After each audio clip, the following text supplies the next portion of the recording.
We just live a life, nigga, we ain't trippin'. I'm searching with these hoes and these pretty bitches. I speak from the orbit.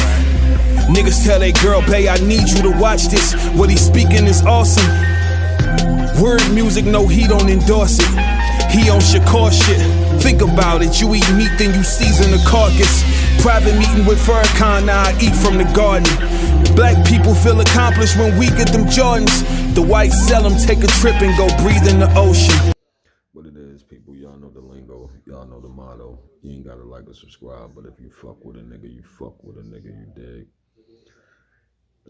This video, I'm gonna give y'all an example of how the higher power works. Now, the story happened many years ago. Me and my ex-wife had moved to Southern Maryland. You know, I'm a felon, so it was really hard for me to, you know what I mean, get a gig. I did some construction work, did all different types of odd jobs, wash dishes inside the restaurants and shit like that, you know what I mean? So because of my cooking experience, I applied for a job at a school. And at the job interview, the lady asked me, have I ever been convicted of a drug charge? And I said no, because in actuality, I didn't. You know what I mean? I was convicted of attempted murder and really wasn't even convicted of that because I pled guilty to weighing, carrying, and firing a handgun in the state of Maryland. But anyway, get the job offer. They waiting for the results of the background check to come back or whatever. So about 4 days go by, get a phone call for, they asking me to come up there and, you know what I mean, speak with them or whatever. And when I walked in, the whole vibe was different, you know what I'm saying?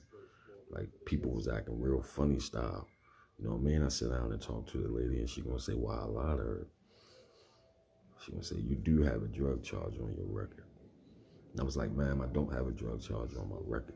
I have a drug charge on my record. I don't have a conviction on my record. That's two different things. What you're saying is what I was originally charged with, which is the difference from what I actually pled guilty to. And she was just like, well, you must have just had a good lawyer then. Get out my office. Shit kind of broke me down on the inside. You feel what I'm saying? Like a nigga was mad, pissed. You know what I mean? So I told my ex-wife, I was like, I ain't rocking with this. I ain't trying to stay ready to go back to Baltimore. Now I'm gonna show you how the high power work, because sometimes I want you to be patient and persistent and pull you back down and sit down and let you go out there and make a decision, but then twist you back in the right direction, you dig? So fast forward, I get a job in Baltimore working at an apartment complex.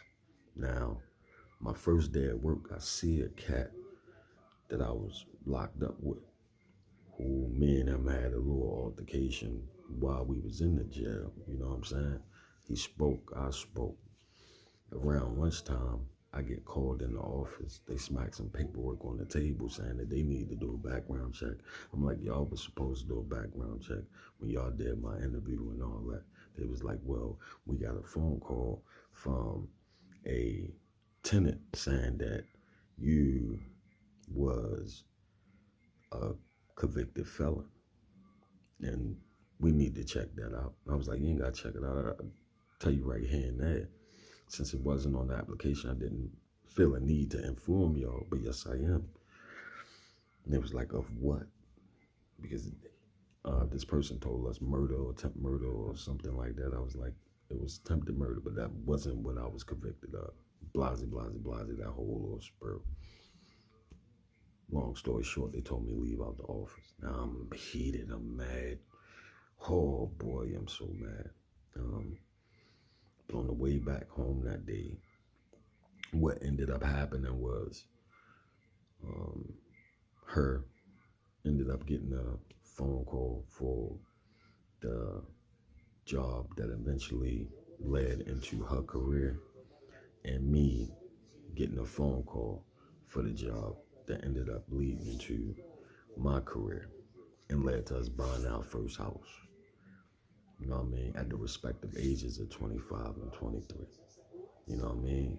But that was just the higher power way of saying, you in the right direction.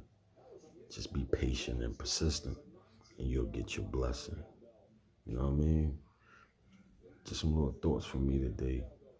You know what I mean? Again, be patient, persistent, and you'll get your blessing.